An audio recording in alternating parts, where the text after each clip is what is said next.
नमस्कार दोस्तों, स्वागत है आप सभी का दिव्य मंत्र की इस रहस्यमय दुनिया में। हालांकि थंबनेल से आपने जान ही लिया होगा कि किस तरह की कहानी है आज। तो देखिए, कहने का अर्थ है कि हम सब जानते हैं कि रामायण का युद्ध धर्म और अधर्म का महासंग्राम था। लेकिन क्या आप जानते हैं कि इस युद्ध के बीच एक ऐसी भयानक रात आई थी जिसने स्वयं देवताओं को भी चिंता में डाल दिया था। एक ऐसी रात जब लंका युद्ध के सबसे शक्तिशाली योद्धा श्री राम और लक्ष्मण अचानक रहस्यमय तरीके से गायब हो गए थे। आज हम आपको हनुमान जी के उस सबसे गोपनीय अवतार की कथा सुनाने जा रहे हैं, जो केवल अपने प्रभु की रक्षा के लिए लिया गया था। यह है पाताल लोक के आतंक और पंचमुखी हनुमान के अद्भुत रहस्य की कहानी। हम सब राम और रावण के महासंग्राम के बारे में तो जानते ही हैं। हम जानते हैं कि कैसे हनुमान जी ने लंका जलाई, कैसे उन्होंने संजीवनी बूटी लाकर लक्ष्मण जी के प्राण बचाए थे। लेकिन उस युद्ध के दौरान एक ऐसी रात भी आई थी जिसने खुद वानर सेना के रक्षकों को कंपा दिया था। एक ऐसी रात जब प्रभु श्री राम और लक्ष्मण शिविर से गायब हो गए थे।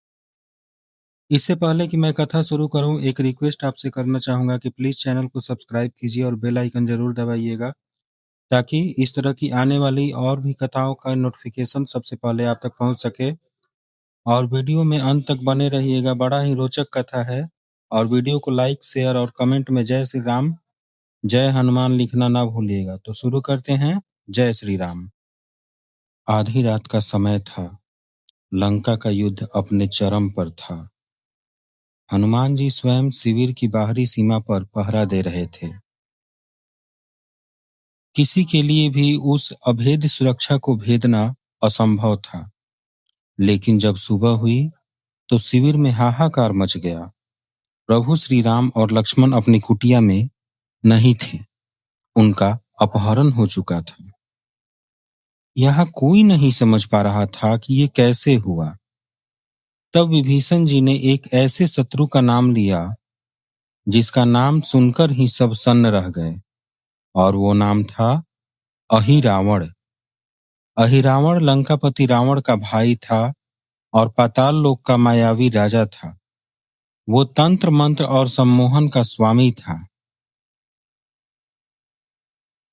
विभीषण ने बताया कि अहिरावण ने अपनी माया से विभीषण का ही रूप धारण किया होगा और उसने हनुमान जी को भी भ्रमित कर दिया होगा और शिविर में प्रवेश कर गया होगा। उसने अपनी सम्मोहन शक्ति से पूरी वानर सेना को सुला दिया और श्री राम लक्ष्मण का अपहरण करके उन्हें पाताल लोक ले गया। ऐसा विभीषण जी ने बताया था। अहिरावण का उद्देश्य जो था वो साधारण नहीं था। वह अपनी आराध्य देवी महामाया को प्रसन्न करने के लिए श्री राम और लक्ष्मण की बलि देना चाहता था। समय बहुत कम था। हनुमान जी तुरंत अपने प्रभु की खोज में पाताल लोक की ओर निकल पड़े। ये एक ऐसी दुनिया थी जहां सूर्य का प्रकाश भी नहीं पहुंचता था। एक अंधेरी, सूर्यहीन दुनिया। पाताल लोक के द्वार पर उन्हें उनका ही एक प्रतिरूप मिला, मकरध्वज।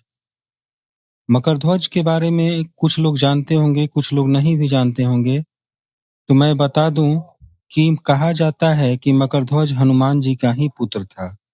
ये कथा मैं बाद में बताऊंगा। और यहाँ पर इस कथा में आगे बढ़ते हैं। मकरध्वज से लड़कर वे अंदर गए। असली रहस्य तो पाताल लोक के अंदर था।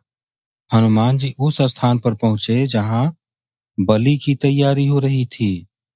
श्री राम और लक्ष्मण मूर्छित अवस्था में थे, लेकिन अहिरावण को मारना लगभग असंभव था। क्यों असंभव था? तो विभीषण जी ने हनुमान जी को एक गुप्त रहस्य बताया था कि अहिरावण की जान किसी एक जगह नहीं थी।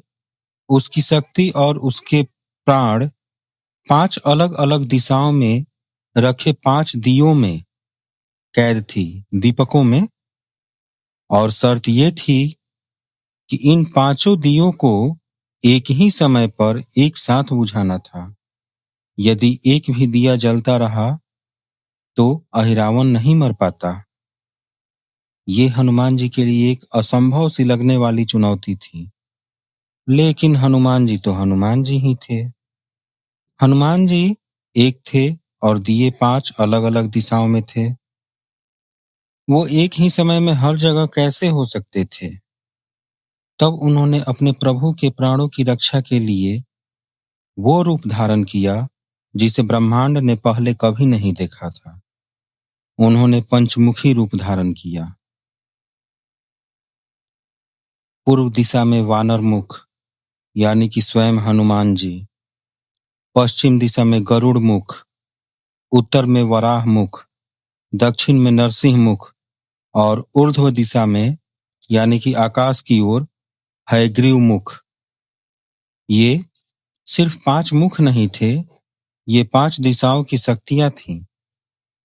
एक ही क्षण में हनुमान जी के 5 मुखों ने एक साथ तीव्र हुंकार भरी और एक ही पल में वे 5 रहस्यमय दिए बुझ गए। दियों के बुझते ही अहिरावण का मायावी शरीर निर्जीव होकर गिर पड़ा। पाताल लोक का आतंक समाप्त हो गया। हनुमान जी ने प्रभु श्री राम और लक्ष्मण को अपने कंधों पर बिठाया और उसी पाताल लोक से वापस ले आए। यही हमें फोटो में देखने को मिलता है कि हनुमान जी ने राम लक्ष्मण को कंधे पर बैठाया है और उड़ रहे हैं। तो ये फोटो यही होता है, इसी घटना की है। अब देखिए दोस्तों, ये कथा सिर्फ एक अपहरण और बचाव की नहीं है, ये कथा है भक्ति की उस शक्ति की जो असंभव को भी संभव कर देती है। यह रहस्य है कि कैसे एक भक्त अपने भगवान के लिए किसी भी सीमा को लांघ सकता है और कोई भी रूप धर सकता है। जय बजरंगबली, जय पंचमुखी हनुमान जी की। तो ये थी वह अद्वितीय कथा जो हमें सिखाती है कि जब भक्ति और धर्म संकट में होते हैं तो एक सच्चा सेवक किसी भी चुनौती से निपटने के लिए ब्रह्मांड के सबसे शक्तिशाली रूप को भी धारण कर सकता है। हनुमान जी का पंचमुखी स्वरूप केवल 5 मुखों का मिलन नहीं है, ये 5 दिशाओं से आने वाली विपत्तियों से भक्तों की रक्षा का अटल संकल्प है। यदि इस कथा ने आपके हृदय को छुआ हो और आप ऐसे ही और अनसुलझे रहस्य जानना चाहते हैं, तो इस वीडियो को लाइक कीजिएगा, हमारे चैनल को सब्सक्राइब करना ना भूलें। जय श्री राम, जय बजरंगबली। मिलते हैं अगले रहस्यमय अध्याय में।